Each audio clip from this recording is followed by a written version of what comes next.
स्वतंत्रता दिवस पर भारतीय ओलंपिक दल को विशेष अतिथि के रूप में आमंत्रित करेंगे पीएम मोदी।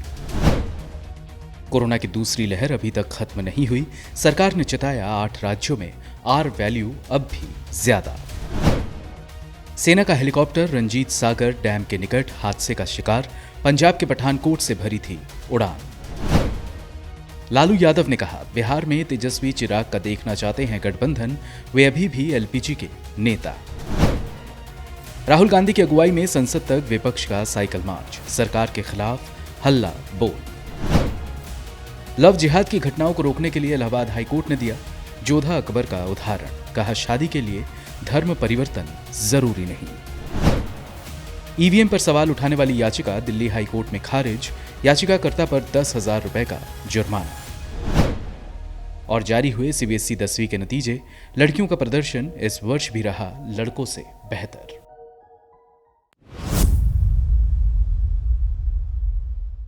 भारत में कोरोना संक्रमण के नए मामलों में इजाफा देखा जा रहा है। देश में कोरोना के मामले कम होकर 30,000 तक पहुंच गए थे। हालांकि अब फिर कोविड ग्राफ बढ़ रहा है, लेकिन इससे भी ज्यादा परेशान करने वाला है देश में आर काउंट का 1 के पार चला जाना।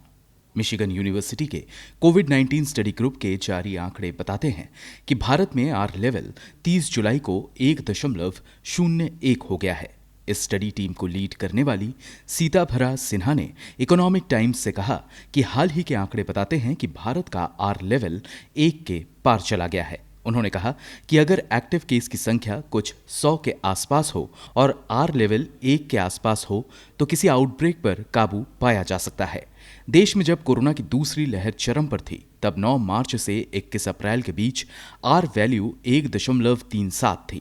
फिर आर वैल्यू के 24 अप्रैल से 1 मई के बीच 1.18, 19 अप्रैल से 7 मई के बीच 1.11, 9 से 11 मई के बीच लगभग 0.98, 14 मई से 30 मई के बीच 0.82 और 15 मई से 26 जून तक 0.78 होने का अनुमान था। हालांकि आर वैल्यू फिर 20 जून से 7 जुलाई तक 0.88 और फिर 3 से 22 जुलाई तक 0.95 हो गई। बता दें कि आर वैल्यू वो दर होती है जिस दर से संक्रमण लोगों के बीच फैलता है।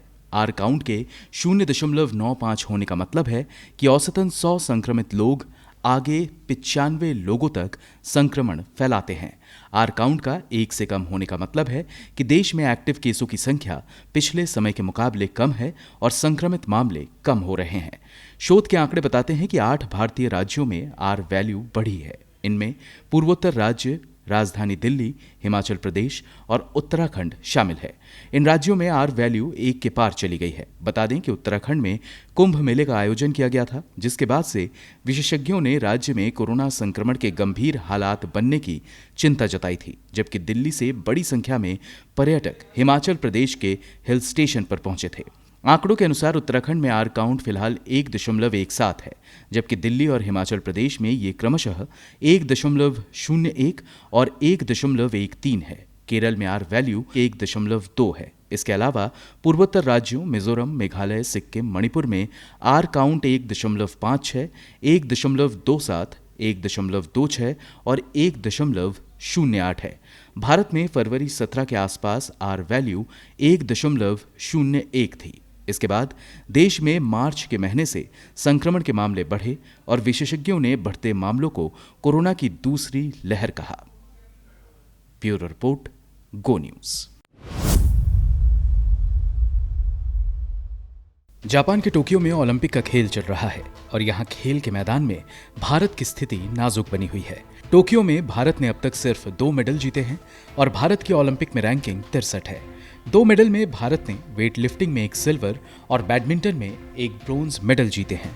टोक्यो में सिल्वर जीतने वाली मीरा मणिपुर की राजधानी इम्फाल से 30 किलोमीटर दूर नोंगपोक काकचिंग से आती हैं। मणिपुर के अधिकतर स्कूल ऐसे हैं जहां खेल का मैदान ही नहीं है। ओलंपिक खेल रहे अधिकतर खिलाड़ी गरीब परिवार से आते हैं और उन्हें खेलने की बेहतर सुविधा नहीं मिल पाती है। इसका एक जीता जागता उदाहरण मीराबाई चानू है। देश के कितने स्कूल में खेल का मैदान है, इसको लेकर साल 2016 में एक सर्वे किया गया था। 2016 में ही आखिरी बार जारी ऑल इंडिया स्कूल एजुकेशन सर्वे के 10वें एडिशन में दिए गए आंकड़ों से पता चलता है कि देश के 38% सरकारी स्कूलों में ही खेल का मैदान है। इसका मतलब ये है कि देश के 62% स्कूल ऐसे हैं जहां खेल का मैदान है ही नहीं। इनके अलावा करीब 48% प्राइवेट स्कूलों में प्लेग्राउंड की फैसिलिटी दी गई है। मार्च 2020 में पार्लियामेंट्री पैनल ने अपनी एक रिपोर्ट पेश की थी। इस रिपोर्ट में बताया गया था कि साल 2018 तक ओडिशा के 4 में 3 स्कूल ऐसे थे जिनमें खेल के मैदान की फैसिलिटी नहीं थी। हालांकि राज्य के मुख्यमंत्री नवीन पटनायक ओलंपिक में खेल रहे पुरुष और महिला दोनों ही हॉकी टीम को स्पॉन्सर करते हैं, जबकि ये दोनों ही टीम बेहतर प्रदर्शन में है। मुख्यमंत्री साल 2018 से दोनों टीमों को स्पॉन्सर कर रहे हैं और सरकार ने 5 सालों के लिए 150 करोड़ रुपए का आवंटन किया है। पार्लियामेंट्री पैनल की रिपोर्ट के मुताबिक दक्षिण राज्यों के स्कूलों में प्लेग्राउंड की अच्छी फैसिलिटी है। उदाहरण के तौर पर तमिलनाडु के 71% से ज्यादा स्कूलों में प्लेग्राउंड की फैसिलिटी पाई गई थी। भारत ने ओलंपिक में कदम रखने से लेकर अब तक कुल 30 मेडल जीते हैं, जिनमें 9 गोल्ड, 8 सिल्वर और 13 ब्रोंज शामिल हैं। इनमें भारत ने सभी मेडल समर ओलंपिक में जीते हैं। इस साल ओलंपिक खेलों के आयोजन के बावजूद केंद्र सरकार ने स्पोर्ट्स बजट में 8.16% की कटौती कर दी है। फरवरी 2021 के बजट आवंटन में स्पोर्ट्स के लिए 2596.14 करोड़ रुपए दिए गए हैं, जो पिछले बजट में स्पोर्ट्स आवंटन के मुकाबले 230.78 करोड़ रुपए कम है। भारतीय खेल प्राधिकरण को 660.41 करोड़ रुपए आवंटित किए गए हैं, जो पिछले बजट में आवंटित 500 करोड़ रुपए से ज्यादा है। खेल मंत्रालय की प्रमुख स्कीम खेलो इंडिया का आवंटन 2020-21 में आवंटित 890.42 करोड़ रुपए से घटाकर 657.71 करोड़ रुपए कर दिया गया है, जो पिछले आवंटन के मुकाबले 232.71 करोड़ रुपए कम है। आसान भाषा में कहें तो भारत को खेल के मैदान में बेहतर प्रदर्शन के लिए सबसे पहले स्कूलों में खेल के मैदान की सुविधा और फिर खेलों पर खर्च बढ़ाने के साथ साथ बेहतर इंफ्रास्ट्रक्चर तैयार करने की जरूरत है। ब्यूरो रिपोर्ट, गो न्यूज। राजधानी दिल्ली में एक 9 साल की दलित बच्ची के साथ कथित तौर पर बलात्कार और उसका जबरन अंतिम संस्कार करने की वारदात सामने आई है। ये जानकारी दिल्ली पुलिस ने सोमवार को दी है। पुलिस के मुताबिक वारदात दक्षिण पश्चिम दिल्ली के दिल्ली छावनी इलाके की है, जहां बच्ची रविवार रात को पानी लेने के लिए पास के ही शमशान में गई थी, जहां शमशान के पुजारी समेत 4 पुरुषों ने बच्ची के साथ दुष्कर्म किया। मामले के विरोध के बाद दिल्ली पुलिस ने पुजारी समेत 4 लोगों को गिरफ्तार कर लिया है। परिवार वालों का दावा है कि सभी 4 लोगों ने ये कबूल किया है कि बच्ची के साथ बलात्कार किया गया और फिर जबरन अंतिम संस्कार कर दिया गया। इस मामले के बाद दलित महिलाओं के खिलाफ हिंसा और जाति का महत्व एक बार फिर बहस का विषय है। अगर महिलाएं वंचित समुदाय से हों तो उनके साथ यौन हिंसा होने की आशंका ज्यादा होती है। नेशनल क्राइम रिकॉर्ड्स ब्यूरो के आंकड़े बताते हैं कि साल 2018 में देश भर में 2957 दलित महिलाओं का बलात्कार हुआ। ज्यादा शर्मनाक बात यह है कि इनमें 871 पीड़ित वारदात के वक्त नाबालिग थीं। सरल शब्दों में कहें तो हर रोज 8 दलित महिलाओं के साथ देश के किसी न किसी हिस्से में बलात्कार हो रहा है।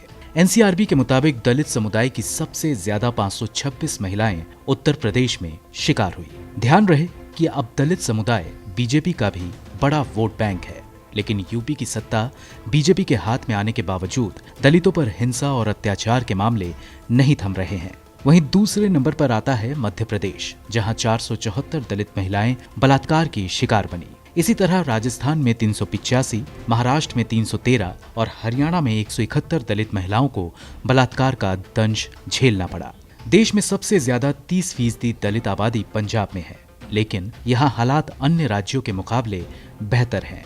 यहाँ दलितों के साथ बलात्कार के 30 मामले, दक्षिण भारतीय राज्य तमिलनाडु में 71 और आंध्र प्रदेश में 104 दलित महिलाओं के साथ रेप के मामले दर्ज हुए। आंकड़े बताते हैं कि साल 2018 में दलितों की सबसे ज्यादा 239 हत्याएं उत्तर प्रदेश में हुई। वहीं 87 दलितों की हत्या के साथ मध्य प्रदेश दूसरे और 71 दलितों की हत्या के साथ राजस्थान तीसरे नंबर पर रहा। एनसीआरबी के आंकड़ों के मुताबिक देश भर में 2016 में दलित हिंसा के 40,743 मामले दर्ज हुए थे। जो 2018 में बढ़कर 42,748 हो गए। इससे पता चलता है कि देश में आजादी के 70 साल बाद भी दलितों के शोषण की घटनाएं थमने का नाम नहीं ले रही है। ऐसे में जरूरी है कि सरकार को चाहिए कि ना सिर्फ वो ऐसी वारदातों पर सख्त कार्रवाई करे, बल्कि ऐसे घिनौने अपराध पर लगाम कसने के लिए ठोस कदम उठाए। ब्यूरो रिपोर्ट, गो न्यूज।